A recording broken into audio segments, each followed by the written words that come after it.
High, আজকে আচার বানানো হচ্ছে। আচারটা আমাদের বাসায় একটু ভালোই চলে। তেঁতুলের আচার আমার অনেক বেশি পছন্দ, আম্মু যেটা বানায় ওটা আমার অনেক বেশি ভালো লাগে। আর এখানে আম্মু হচ্ছে ভাতের আচার বানাচ্ছে। আমাদের বাসায় যদি অপছন্দের কোনো তরকারি রান্না হয়, যেমন লাউয়ের তরকারি, পেঁপে তরকারি, চাল কুমড়া দিয়ে, মাছ দিয়ে, বা এরকম অনেক ভ্যারাইটিস তরকারি আছে যেগুলো হচ্ছে এভাবে সিম্পল খেতে ভালো লাগে না। তো তখন হচ্ছে আমরা আচার দিয়ে ভাতটা খাই, তখন আচার দিয়ে ওই তরকারিটা অনেক বেশি টেস্ট লাগে।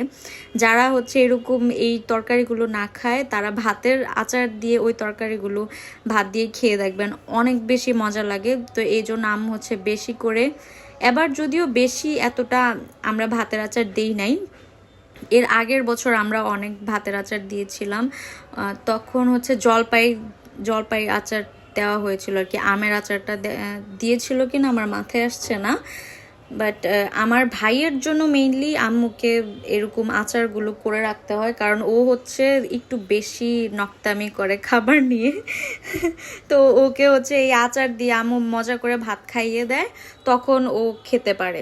এই জন্য আম্মু বেশি করে এই আচারগুলো রান্না করে রেখে দেয়, বানিয়ে ফ্রিজে রেখে দেয়, যার ফলে হচ্ছে আমাদের মানে ভাতটা খেতে আর কোনো সমস্যা হয় না আর কি।